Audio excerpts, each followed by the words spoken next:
네, 안녕하세요, 여러분. 죄아벌 네 번째 시간 한번 가져보겠습니다.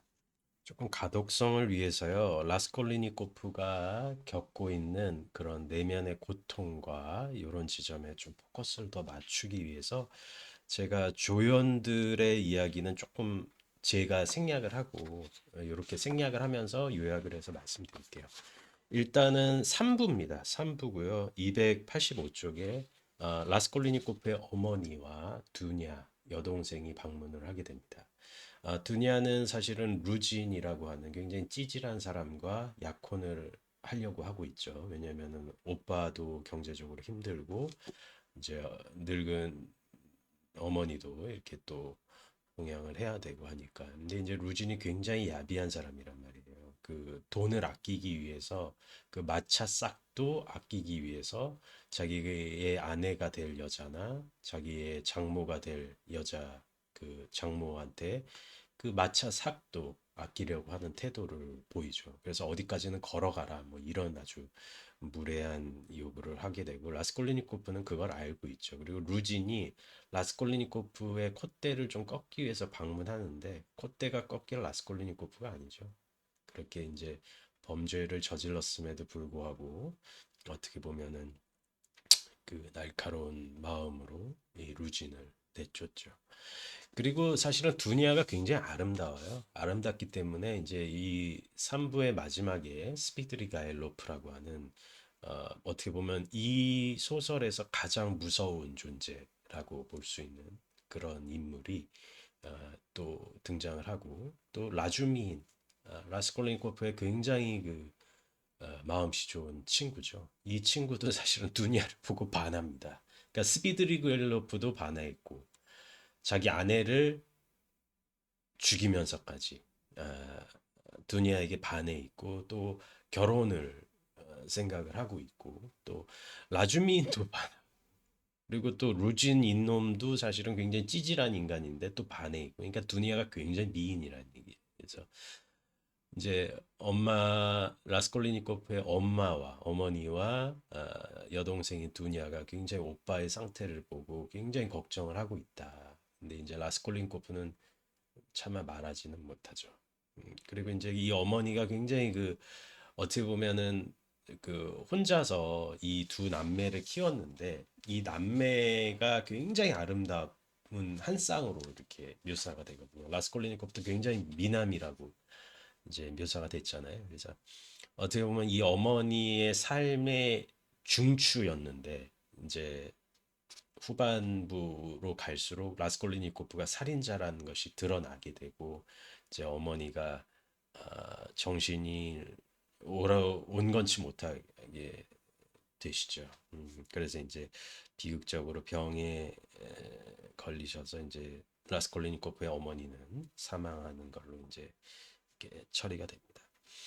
343쪽 3부의 4장. 그래서 이제 이러이러한 일이 있었다 이랬는데 뭐 어머니와 뭐 여동생 라주민 이렇게 와가지고 라스콜리니코프의 그 하숙집에서 이런저런 얘기를 하는데 누가 들어오느냐? 자, 343쪽. 이때 방문이 조용히 열리면서 수줍게 방 안을 두리번거리며 어떤 젊은 여자가 들어왔다. 모든 사람들이 놀라서 호기심 어린 눈으로 그녀를 돌아보았다.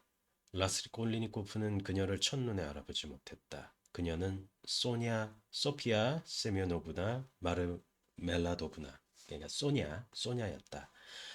그는 어제 그녀를 처음 보았고 또 그때의 시간과 상황, 마르멜라도프 그 주정꾼 아저씨가 사망할 때 굉장히 쭈뼛쭈뼛 이렇게 들어와서 아버지의 임종을 지키기 위해서 그리고 또 거리의 여자가 된 자기 자신이 옷이 또 굉장히 또 그랬잖아요. 그 튀었잖아요. 그런 그의 머릿속에 그녀는 전혀 다른 모습으로 각인되어 있었던 것이다. 지금 그녀는 초라하고 심지어는 빈곤해 보이는 옷차림을 하고 있었고 소녀처럼 앳되고 또렷한 얼굴에 약간은 놀란 듯한 표정을 짓고 겸손하고 예의 바르게 행동하려고 했다. 그녀는 아주 허술한 평상복을 입었고 머리에는 낡고 유행이 뒤떨어진 모자를 쓰고 있었고 손에만은 어제처럼 우산을 들고 있었다. 그녀는 이 방 안의 사람을 보고 어찌할 바를 모르는 어린아이처럼 급기야는 되돌아 나가려고 했다. 이게 착한 거야, 얘는. 아, 당신이로군요. 라스콜리니코프는 아주 놀란 투로 이렇게 말했다.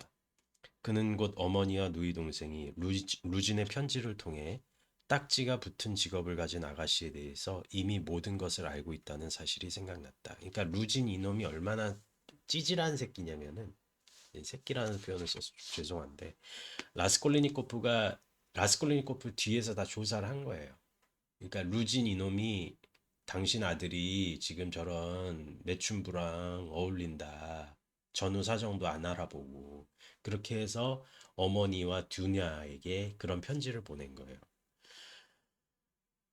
그러나 그녀를 더욱 라스콜리니코가 천천히 보는 순간 그는 이 멸시받은 사람이 더욱 비하되고 있다는 것을 깨닫게 되었고 그러자 문득 그녀가 가엾게 여겨졌다.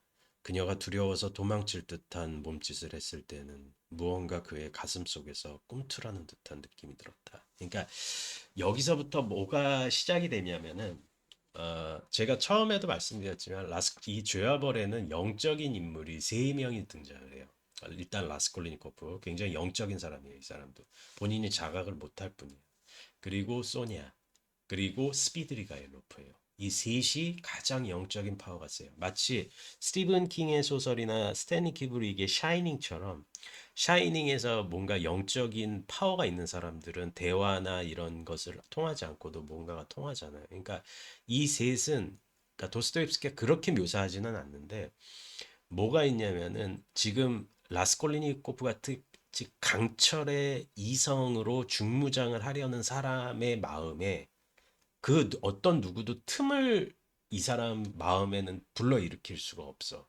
어떤 논리적인 중무장. 그러니까 속된 얘기로 서울대 법대에서 거의 뭐 수석하고 이러는 애예요, 얘는.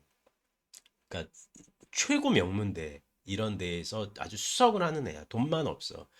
그렇기 때문에 중무장이 다 돼 있는 애야. 그래도 머리까지 좋아. 그리고 사상적으로도 굉장히 얘가 똑똑한 애란 말이야. 근데 얘를 그 누구도 설득을 못 하는데 소냐야 이런 어떤 죄인 같은 태도, 나는 이렇게 비하받는 게 당연한 것 같아요. 이런 태도. 그러면서도 부양을 하는 태도. 사실은 이 소냐라는 인물도 뮤시킨이나 마리아 치모피에브나와 같은 선상에 있는 그런 인물이거든요. 그러니까 도스토옙스키가 그리고 있는 러시아적인 민족의 그런 우직함, 바보스러움, 그리고 비하돼도 그것을 순종적으로 받아들이는 그런 모습들이 라스콜링코프의 강철 이성을 무너뜨리고 있는 거죠. 근데 이제 제가 다음에 또 스피드리가일로프는 강하게 또 자세하게 얘기를 하겠지만 이 사람은 예를 들어서 스타브로긴이 죽지 않고 늙었을 때 이폴리트 플러스 로고진 플러스 키릴로프가 늙지 않고 죽지 않고 늙었을 때 이런 버전이에요. 그러니까 강한 인간이 더 이상 감성을 느끼지 못하는데 괴이한 영적인 파워만 남은 거예요. 그리고 그거를 컨트롤해서 다른 사람들을 가스라이팅하고 소시오패스, 사이코패스, 나르시스트 이 3단 기질이 다 섞여 있는 듯한 그런 아주 무신론자의 입장이거든요. 그러니까 이 사람을 봐도 라스콜리니코프가 영혼이 흔들려요. 저런 종류의 강함은 없거든. 근데 소니아 같은 이런 종류의 선함의 강함도 없어요. 그러니까 마음속에 뭔가 꿈틀댔다라는 얘기예요. 여기 앉으라고 이렇게 이야기하죠. 소니아가 들어오자 라스콜리니코프는 방에 있는 세 개의 의자 중 바로 옆에 의자에 앉아있던 라주미는 길을 내주고 자리에서 일어났다. 너는 여기 앉아. 그는 라주미인을 조시모프가 앉아있던 구석에 앉혔다.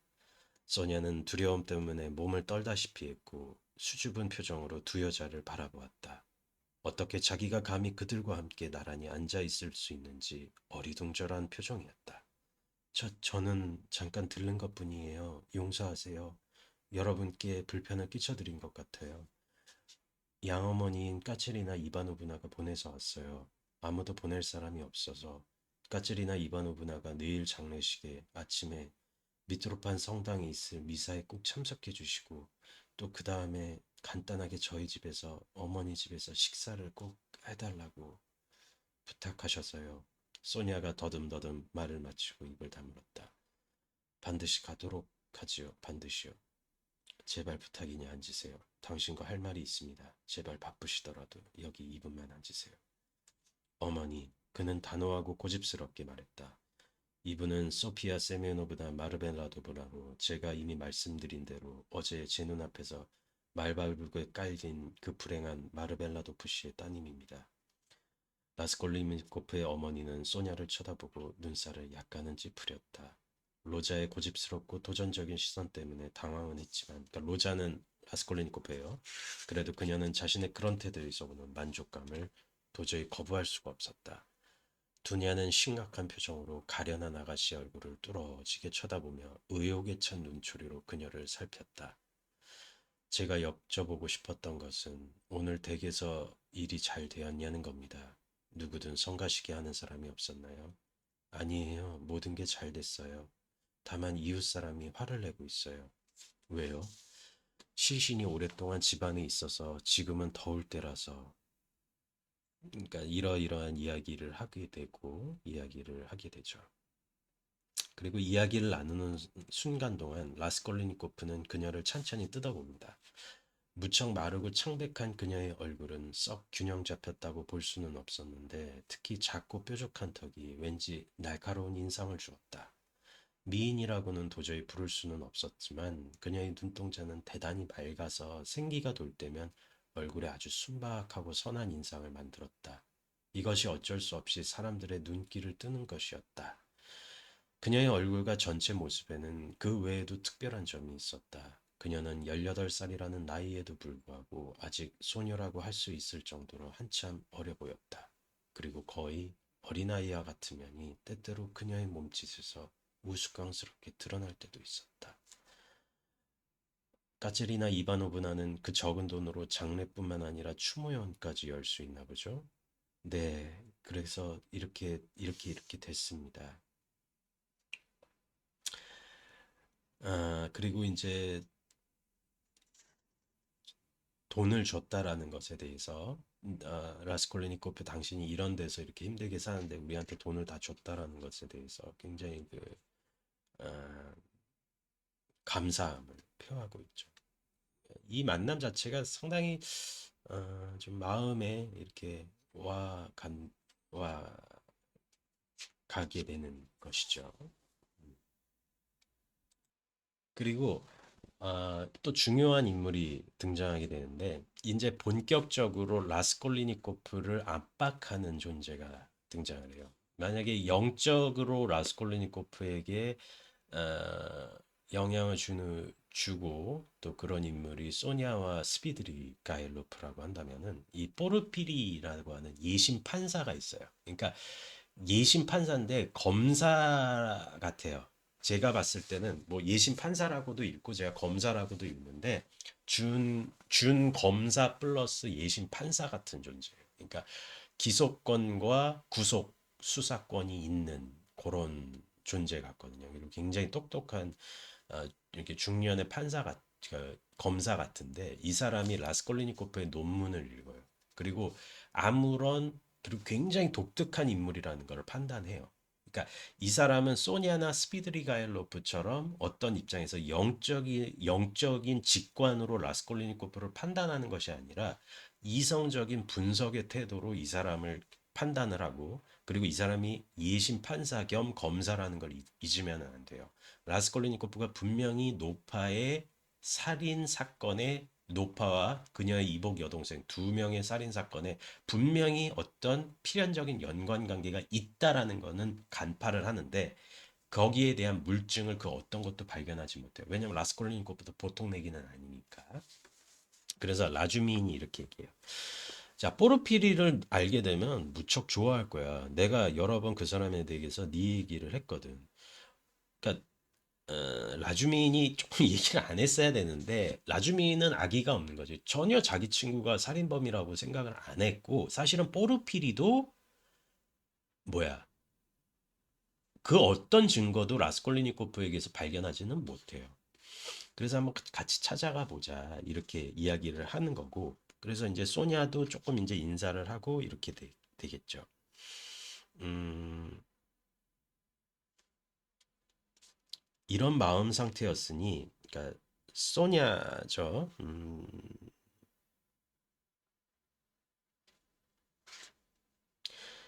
어, 소냐는 그 순간 어떤 낯선 신사가 그녀의 뒤를 밟아 부지런히 쫓아오고 있다는 사실을 물론 알 턱이 없었다. 소냐가 우연히 제가 여기 라스콜리니코프 씨가 어디 사시냐고 물어봤어요라고 내뱉는 것을 듣고는 문득 깜짝 놀라는 듯이 이야기했다. 그러나 주의 깊게 그 이야기를 듣는 순간 그 사람은 소냐를 기다렸던 것이다. 그러니까 이 사람은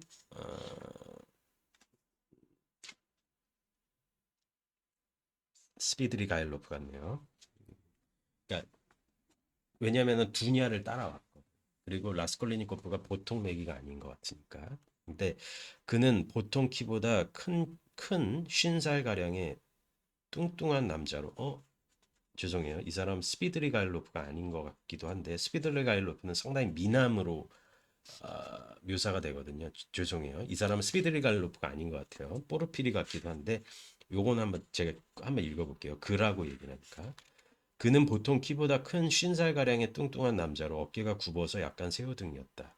그는 멋있으면서도 편안한 차림을 하고 거만한 지주 같아 보였다. 그는 손에 멋진 지팡이를 들고 발걸음을 뗄 때마다 그것으로 딱딱 소리를 냈다.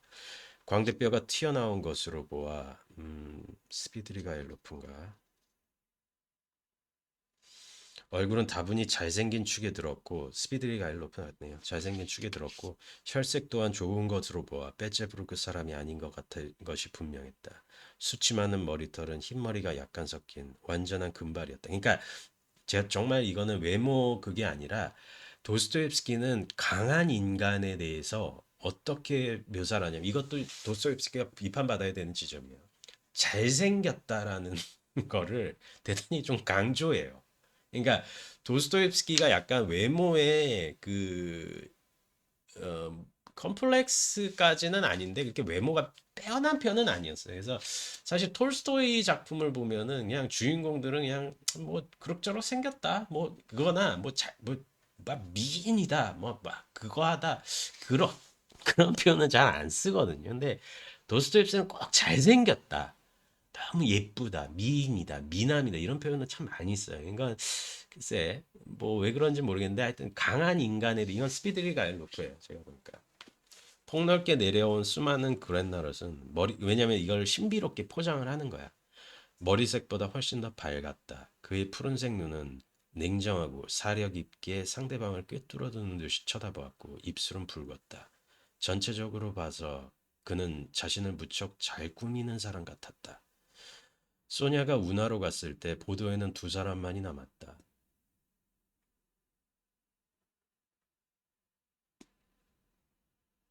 그는 그녀가 깊은 생각에 잠겨 멍해져 있다는 사실을 깨달았다. 예, 스위드비 가일로프입니다. 이 사람. 낯선 산에는 이렇게 중얼대고 그녀를 따라 올라갔다. 이제서야 소냐도 그를 알아볼 수 있었다. 그녀는 그녀는 3층으로 올라가서 회랑으로 장식된 복도 쪽으로 방향을 돌려 구호의 아파트 문에 달린 것을 종을 잡아당겼다. 카페르나우프 집에서 사시는군요. 그는 소냐를 바라보면서 웃는 낯으로 얘기했다. 그 사람이 어제 제게 조끼를 한 벌 지어주었지요. 이건 정말 인연이네요. 소냐는 그를 주의 깊게 바라보았다. 이웃사촌이네요. 그는 웬일인지 유달리 즐겁다는 듯이 이렇게 말했다. 저는 이 도시에 온 지 사흘밖에 되지 않았네요. 그럼 또 뵙죠. 소냐는 대답하지 않았다. 그녀는 어째서인지 부끄러웠고 겁이 나기도 했다. 그러니까 이상한 인물이라는 얘기예요. 그러니까 살인 글쎄 저는 뭐 어, 이 묘사를 어떻게 해야 될지 모르겠는데 사람을 해한 사람이 가지고 있는 그런 기운들이 굉장히 안 좋은 기운이 있겠죠. 당연한 얘기지만 그게 이 사람한테는 풍겨져 나온다. 이런 사람들한테. 그러니까 네. 그것에 대한 설명할 수 없는 불쾌감, 설명할 수 없는 공포감이 퍼져 나온다는 거죠. 라주미는 뽀르피리에게 가는 동안 그리고 이제 다시 컷해서 마치 영화처럼 점프 컷처럼 들어가서 라주미는 뽀르피리에게 가는 동안 전에 없이 흥분해 있었다. 이봐, 그거 참 잘된 일이야. 그는 몇 번씩이나 반복해서 말했다.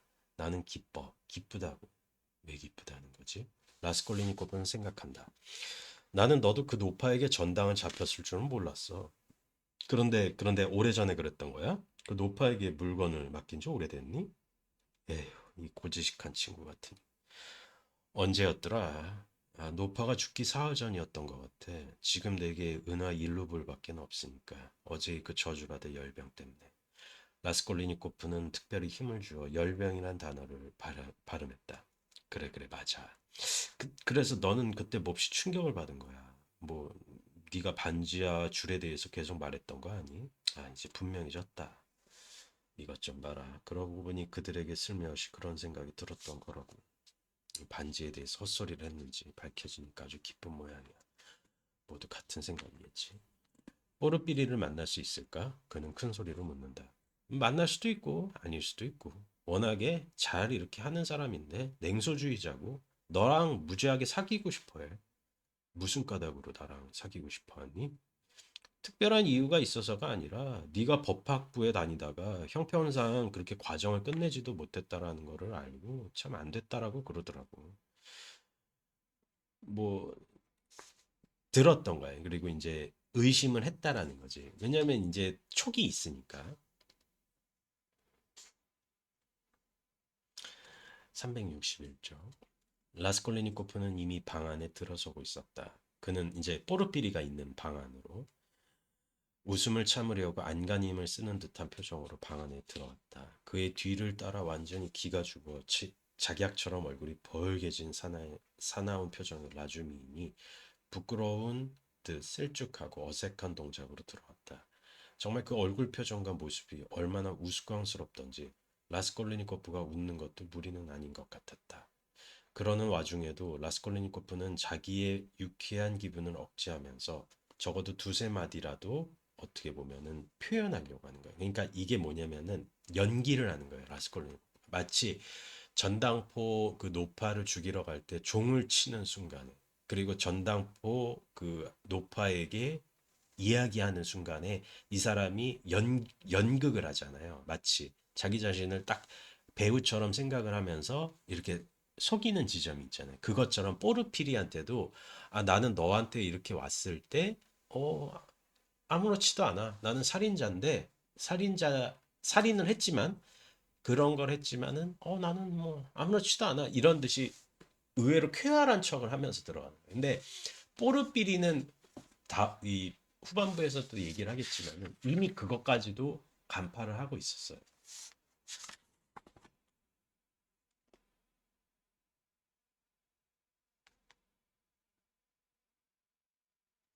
이봐요, 예심 판사님. 모두들 한 통속이군요. 라주미는 이렇게 잘라 말하더니 이제 포르피리에게 장난도 치고 이랬다는 거죠. 포르피리 페트로비치는 가운 밑에 아주 깨끗한 셔츠를 받쳐 입고 몹시 낡은 단화를 신은 편안한 차림이었다. 그는 보통 키보다 좀 작고 뚱뚱한 데다 배가 튀어나온 35살가량의 남자였다. 그의 콧수염과 턱수염은 깨끗이 면도되어 있었고 유난히 뒤통수가 툭 튀어나와 크고 둥근 머리는 짧게 깎여 있었다. 약간 위로 들린 코와 둥글고 포동포동한 얼굴은 병자처럼 누런 빛을 띠고 있었으나 표정만큼은 무척 활기에쳐서 남을 조소하는 것 같기도 했다. 누군가에게 눈짓을 하는 것처럼 깜빡거리는 희끗희끗한 속눈썹에 덮여 물기로 번들거리는 눈동자의 표정만 아니었다면 선량해 보일 수도 있는 느낌이었다. 그 시선은 아낙네를 닮은 그의 전체적인 모습과 어쩐지 어울리지 않아 처음 갖게 되는 인상에 보다 진지한 느낌을 부여했다. 포르피리는 그 라스콜리니코프에게 용건이 있다는 말을 듣고는 그 소파에게 한쪽으로 권하고 이렇게 이야기를 했다. 아, 당신은 경찰서에 신고하셔야 합니다. 즉, 포르피리가 말한다. 이 사건, 이런저런 살인 사건에 대한 소식을 듣고 사건을 담당하고 있는 예심 판사인 나에게 이런 물건이 당신의 것이며 당신의 그 물건들을 인수받고 싶어 절차에 따라 신고한다고 하십시오. 아니면 거기에서 알아서 잘 써줄 겁니다. 그런데 문제는 지금 제게 돈이 전혀 없다는 거죠. 돈이 생기면 그것도 마찬가지입니다. 뽀르삐리가 또 말한다. 그것을 원하신다면 똑같은 방식으로 직접 제게 청원하셔도 됩니다. 즉 이런저런 통보를 받고 이런저런 청원을 하시면 됩니다. 그냥 아무 종이에나 써도 될까요? 예, 그럼요. 그냥 평범한 종이에 쓰시면 됩니다. 뽀르삐리는 무슨 이유에서인지 그에게 윙크라도 할 듯이 눈을 가늘게 뜨고 비웃는 것이 분명한 표정을 짓고서 그를 쳐다본다. 라스콜린코프는 그가 눈을 깜빡였다고 확신할 수 있었지만 도대체 그가 왜 그랬는지는 알 수 없는 일이었다. 알고 있구나. 이런 생각이 번개처럼 그의 머릿속을 스치고 지나갔다.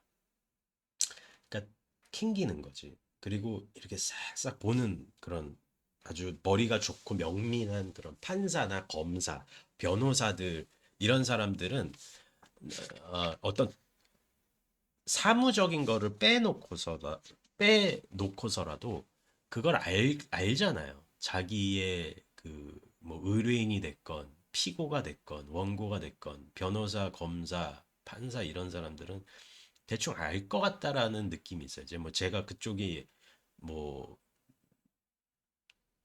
속된치기로 변호사, 검사, 판사 이런 분들은 만나고 싶은 마음이 1도 없는데 정말 1도 없어요. 왜 뭐 좋은 일로 만날 일이 없잖아요. 변호사, 검사, 판사를 뭘 좋은 일로 만나?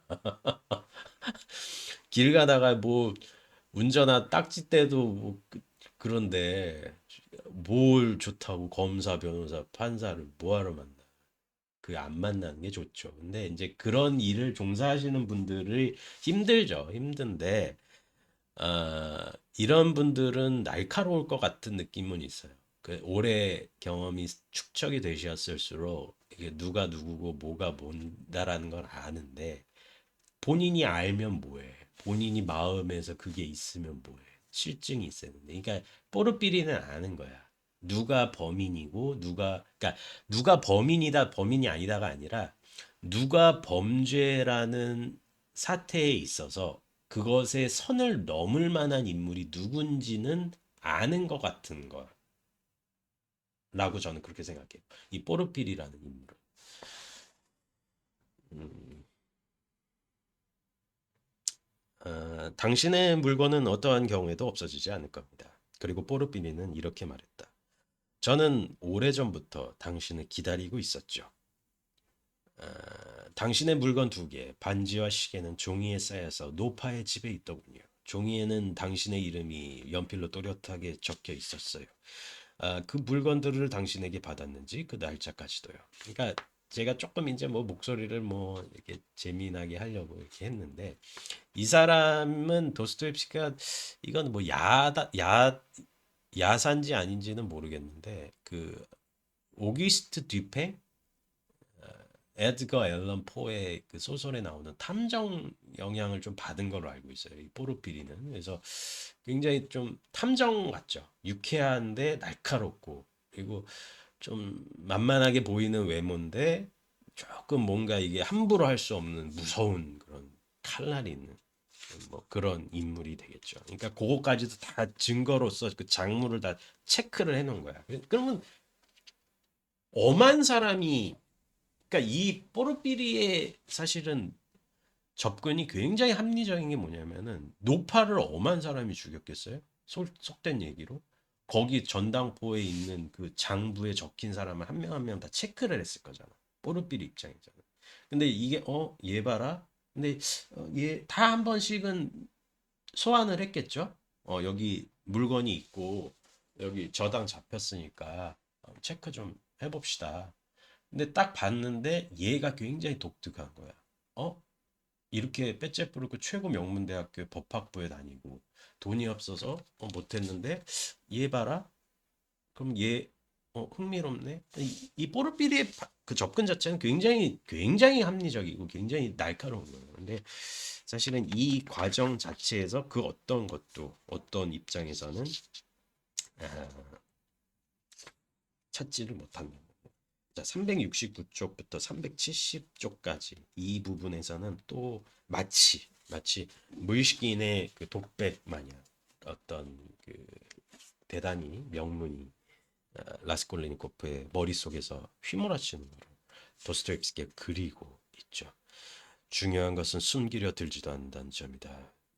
뭐 이러이러한 전을 하는데 뭐 이건 정말 무례하군 뽀르삐리. 그런데 만일 내게만 이렇게 여겨지는 것이라면 어떡하지? 만일 이 모든 게 착각이라면 그는 왜 노골적으로 노파의 집이라고 말했지? 왜 자매토프는 내가 교활할 정도로 말을 잘했다고 했을까? 라주미는 저렇게 앉아 있으면서도 아무것도 눈치를 못 채는가? 뽀르삐리는 내게 눈을 깜빡였던가? 다 알고 있는 것일까? 뽀르삐리는 그를 손님으로도 취급하지 않는다. 그에게 등을 돌리고 앉아 있으니 그가 생각하고 있는 건 나밖에 없다. 그는 어제 저녁 일을 모두 알고 있다. 그런데 어머니가 오신 것에 대해서는 몰랐다. 마귀 할멈이 연필로 날짜까지 적어 놓았다고. 거짓말을 하고 있는 거야. 넘어가지 않을 거야. 이건 아직 사실이 아니야. 공상에 불과한 것이니까. 그는 나를 탐색하고 있다. 나를 정신없게 만들고 있다. 나는 이곳에 왜 왔을까? 그러니까 이제부터 지옥이지. 그러니까 지옥인 거예요. 이렇게 되면.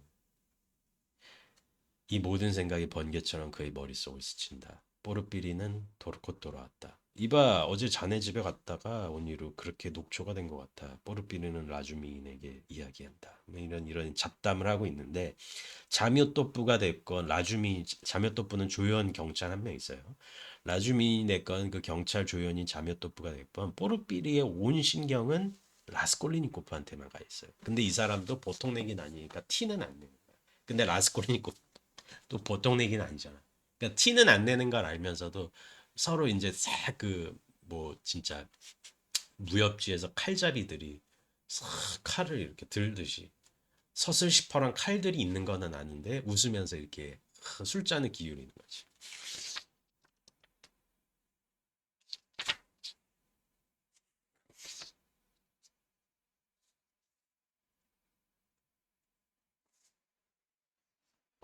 이렇게 얘기를 해요. 당신 논문 게재시키셨죠? 375쪽 범죄에 관하여라는 논문이죠. 제 논문이라고요? 정기 논다네요. 그러니까 학회지에 게재가 된 거야. 그러니까 얼마나 똑똑한 애야 얘는. 사실 제가 그 논문을 쓰기는 썼는데 그거 게재되셨어요.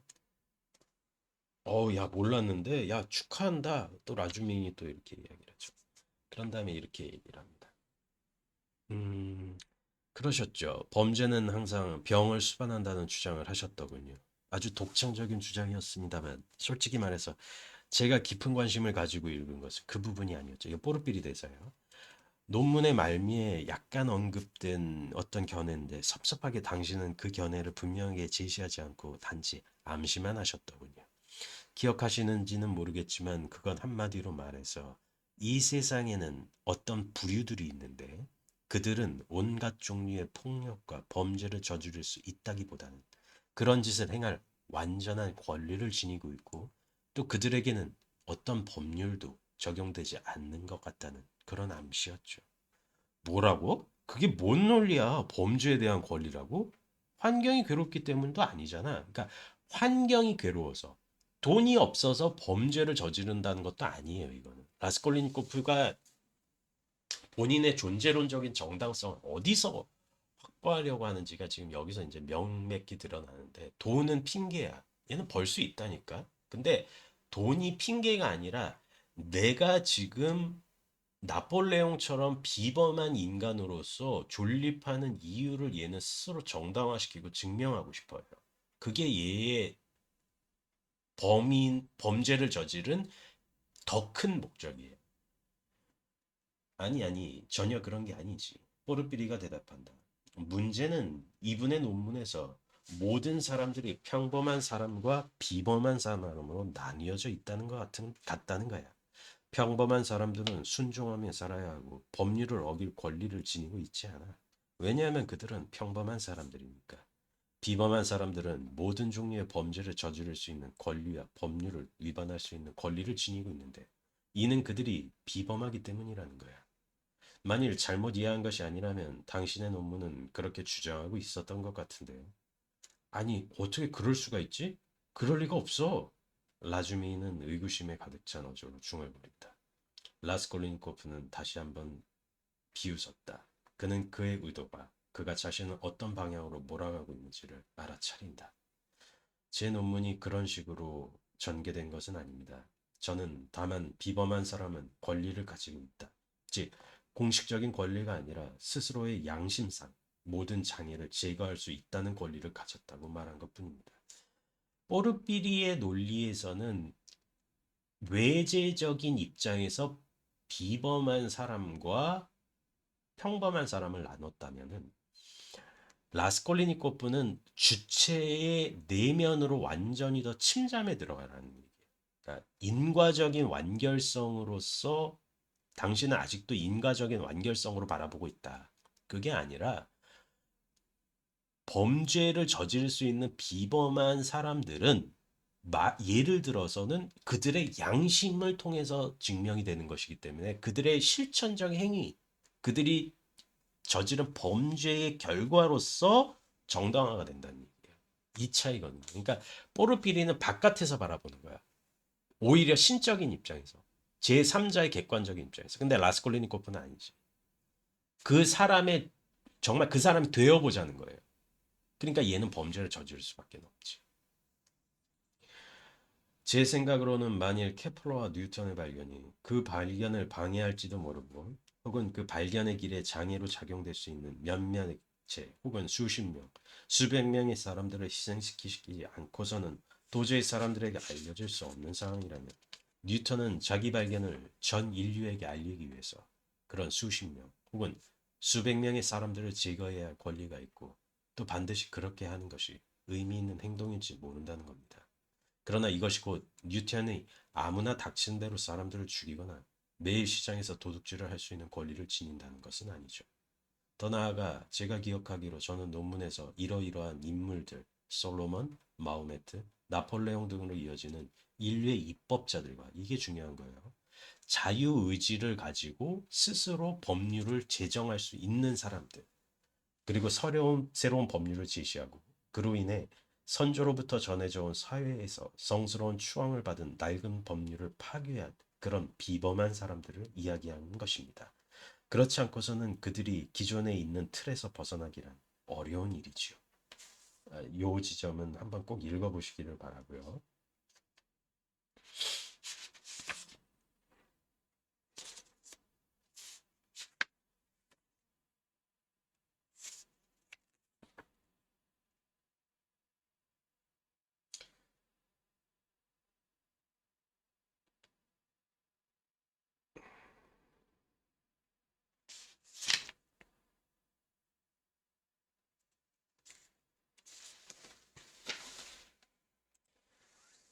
381쪽. 즉 평범한 사람들 측에서만 가능한 그런 멍청한 실수는 범죄를 저지를 때 멍청한 실수는 평범한 사람들에게서 가능하다는 거고 왜냐하면 그들은 결코 멀리 가지는 못하니까요. 물론 때로는 그들에게 자기 위치를 상기시켜주는 재미삼아 그들을 채찍질할 필요가 있겠지만 그 이상은 필요하지 않습니다. 왜냐하면 그들은 스스로 채찍질을 하고 있으니까요. 마치 니체 같죠. 양심을 가지고 스스로 채찍질을 하고 있고 스스로를 구속하고 있다는 거예요. 그렇다면 적어도 그 점만큼은 안심이 되는군요. 다른 사람들을 죽일 권리가 있는 비범한 사람들의 수는 많은가요? 그 점도 염려하실 필요가 없습니다. 그 비범한 사람들의 숫자는 매우 적으니까요. 독창적인 사람들은 수백만 명의 한 명이고 위대한 천재, 인류의 완성자는 어쩌면 지구상에서 수억의 사람들이 살아간 이후에나 한 명이 존재할 뿐이라고 이렇게 이야기하고 있는 거죠. 포르피리가 또 이렇게 이야기합니다.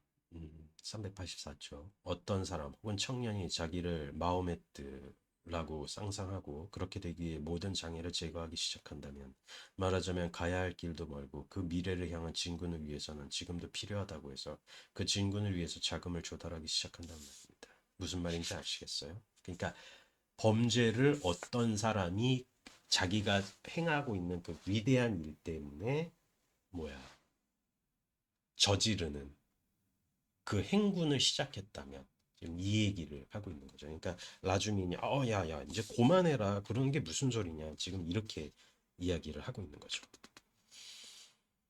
음, 그리고 387쪽 드디어 이 얘기가 나옵니다. 그런데 그러니까 이런 말 끝에 드디어 포르피리가 진짜 하고 싶은 말을 내뱉죠.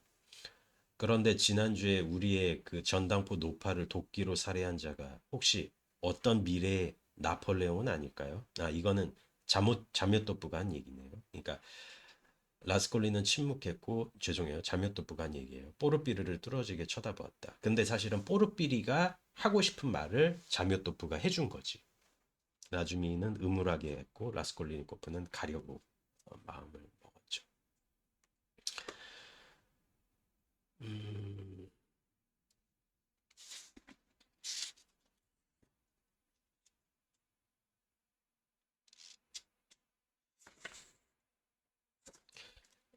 이렇게 이야기를 하네요. 포르피리가. 죄송하지만 라스콜리니코프 선생께서 가셨던 시간이 7시경이었던가요? 7시경이었습니다. 라스콜리니코프는 불쾌한 느낌을 받았다. 그렇다면 7시경에 계단을 지나시다가 2층에 문이 열려 있는 아파트에서 뭐라도 보신 건 없으세요? 그 아파트가 기억나세요? 두 명의 일꾼이나 아니면 그들 중 한 사람이라도요. 그 사람들은 그곳에 칠을 하고 있었는데 알아채지 못하셨나요? 이건 그들에게 아주 중요한 사항이라서요. 칠장이들이라고요? 아니요, 보지 못했는데요. 라스콜리니코프는 기억을 더듬는 듯이 천천히 대답했다. 그 순간 그의 온몸은 긴장되었다. 과연 무엇이 함정인지, 뭔가 놓친 것은 없는지 재빨리 추측하려고 온몸이 뻣뻣해지는 고통을 느낀다. 아니요, 보지 못했습니다. 그리고 문이 열려 있었다면 그 아파트는 저도 보지 못했는데요. 그 4층에서 그는 벌써 함정을 알아채고 승리감을 느꼈다. 제가 기억하기로는 어떤 관리가 아파트에서 이사를 하고 있었죠. 퇴역 병사들이 부순 가구를 내가느라 저를 벽 쪽으로 밀어붙였죠. 음, 뭐를 알아채랬다는 거지? 음, 왜냐면은 이거를 알아차리게 되잖아요. 그러니까 이 사람들이 나갔다라는 거를 알고 들어보는 게 되잖아. 그러니까 포르피리의 질문에 함정이 있네요. 그러니까 두 명의 일꾼 중에서 한 사람이라도 알지 못했다라고 하면은 올라갈 때는 봤다라는 거잖아. 그잖아. 근데 뭐야? 내려올 때는 없었으니까 내려올 때 숨어게 들어간다면은 지금 라스콜리니코프가 걸려들게 되는 거죠. 다시 한번 말씀드리면은 아예 못 받고 아예 들어가지도 못했다라고 이야기를 해야 되는 거예요. 난 못 들어갔어. 그러니까 얘기를 하는 거잖아. 어떤 관리가 이사를 하고 있었고 나는 아무것도 보지를 못했다. 그래서 나를 그냥 가구를 내가느라고 나를 벽 쪽으로 몰았다. 칠장이도 기억 안 나고 아파트도 기억이 안 난다. 이렇게 이야기를 하는 거죠. 그러니까 뽀르삐리는 이미 함정을 판 거야. 지금 여기서 막판에 가기 전에 한번 치는 거예요. 그러니까, 그러니까 이 보통 내기들이 아닌 게 만약에 그리고 나서 이야기를 하죠. 내가 착각했다. 지금이 7시인데 사흘 전이었구나. 칠장이들이 치료했던 날은 살인이 바로 그날인데 이 친구는 그 사건이 일어나기 사흘 전에 갔잖아. 맞다. 7시경에 가는 사람들이 그거를 했다라는 거잖아. 에이, 형, 그렇게 하면 안 되지. 형 그렇게 얘기하면 안 되지. 지금 이렇게 얘기를 하는 거죠. 라스콜리니코프가 갔던 것은 사흘 전이었어요. 그 사람을 그 노파를 방문하기 전에는. 근데 그거를 함정을 딱 판 거야. 칠장이들 못 보셨어요? 이렇게 얘기를 한 거지. 그랬더니 칠장이요? 무슨 칠장이요? 거기 내가 사흘 전에 갔을 때는 다 닫혀 있었는데. 이렇게 돼야 되는 거잖아. 근데 만약에 칠장이 봤어요. 그러면은 살인 사건의 용의자로 들어가는 거지. 그러니까 라스콜리니코프가 그걸 딱 아는 거지. 나는 그때 가지 않았다라고 이야기를 해야 되는 거를 포르피리가 지금 함정을 딱 판 거죠. 진짜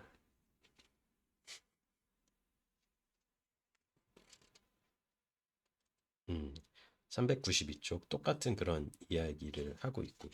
그래서 교활한 사람일수록 하찮은 일에 걸려들기가 쉽다. 그리고 교활하면 할수록 자기가 교활한 일을 할 수가 가장 사소한 일에 걸려들 거라고 하는 인물이고 뽀르피리가 그렇게 만만한 인물이 아니다라는 것을 알고 있다는 거죠. 음,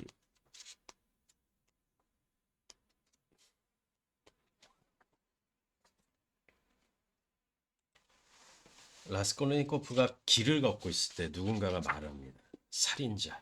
그는 갑자기 조용하지만 분명하고 또렷한 목소리를 들었다.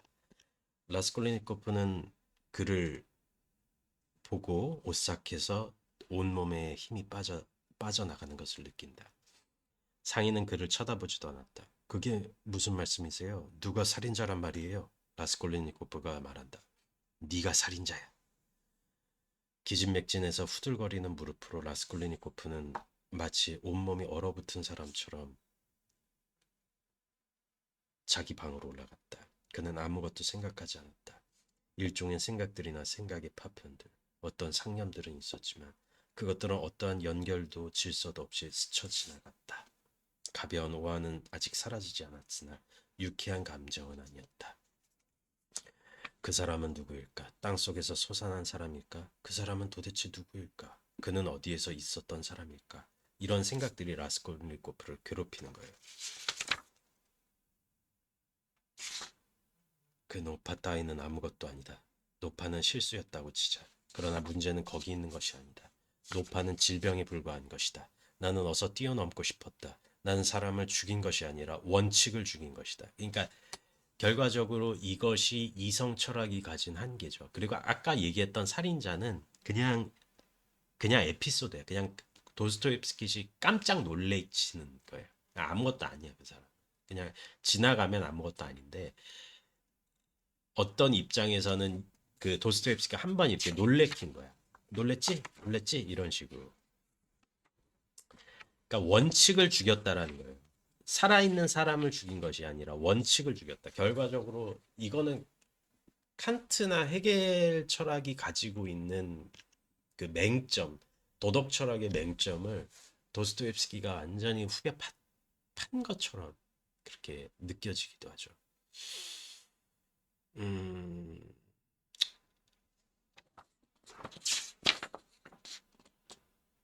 어머니, 누이 동생, 나는 그들을 너무나 사랑한다. 오, 나는 노파가 너무 증오스럽다. 만약 노파가 다시 살아난다면 나는 다시 한번 그녀를 죽일 것 같다. 불쌍한 리자베타. 왜 그 여자는 갑자기 나타난 것일까? 리자베타, 소니아. 가련하고 온순한 사람들. 소니아, 소니아. 그는 정신을 잃었다. 어쩌다가 거리의 한복판에서 서 있는 것이 서 있게 되었는지 기억이 나지 않았다. 그러니까 또 이렇게 실신하고 이러는 거예요.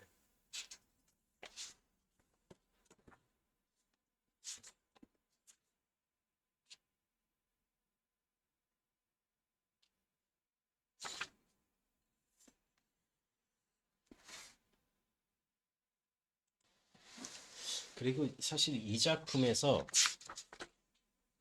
라스콜리니코프의 집이 그리고 여기서 라스콜리니코프가 이렇게 굉장히 괴로워하는 장면에서 이렇게 얘기해요.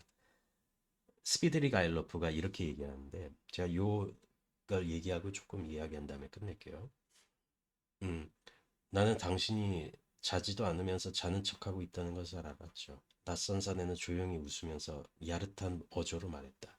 나는 아르까지 이바노피지 스피드리 가일로프입니다. 인사드리겠소이다. 이렇게 이야기를 하는 걸로 이제 상권이 끝나는데 라스콜리니 이 도스토옙스키의 죄와벌이 어떤 입장에서는 카프카적인 느낌도 드는 게 뭐냐. 물론 도스토옙스키가 카프카한테 영향을 줬겠지만 아 라스콜리니코프의 그 하숙집이나 이 베체부르크의 공간 자체가 뭐 어떤 느낌이냐면은 라스콜리니코프의 의식 같다라는 느낌을 들어요. 그러니까 얘는 집 문을 잠그지를 않나? 약간 이런 생각도 들거든요. 지금 여기서 이렇게 혼절하고 있을 때 스피드리 가일로프가 와서 이야기를 하는 거예요. 왜냐하면 어쨌든 간에 이 사람의 생각은 두니아에게 꽂혀 있고 두니아 라스콜리니코프의 여동생을 자기 아내로 다시 맡고 싶어요. 이제 그런 사람인데 어떻게 보면은 그렇기 때문에 라스콜리니코프를 방문을 하는 거죠. 라스콜리니코프를 방문을 하는데 그 과정에서 사실은 얘는 집을 잠그지를 않아. 그러니까 이런 점은 약간 핍짐성이나 개연성에서 좀 떨어지지만은 오히려 초현실적이기도 하고 그야말로 좀 포스트 모던한 지점도 있는 거죠. 그러니까 지금 라스콜리니코프가 굉장히 시달렸으며 포르피르에게 시달렸고 마르멜라도프의 그 장례식도 가야 되는데 장례식 느낌은 또 없어. 그러니까 언제 그게 또 이제 추도 미사가 될 건지에 대한 것도 지금 정확하지가. 그러니까 시간과 공간이 라스콜리니코프의 의식 안에 들어가서 완전히 늘어났다가 수축이 됐다가 늘어났다 수축이 됐다를 계속해서 하고 있다는 점이죠. 그러니까 그 점이 굉장히 독특한 그런 느낌을 불러 일으키게 되죠. 네, 오늘은 상권 이렇게 열린 책들 기준으로 해서 1, 2, 3부를 맞춰 봤고요. 다음 시간에 또 4부를 읽도록 하겠습니다. 네. 즐겁게 봐주셨으면 좋겠고 또 동영상이 계속해서 업로드가 될 거니까요. 좋아요와 구독도 좀 부탁드립니다. 네, 감사합니다.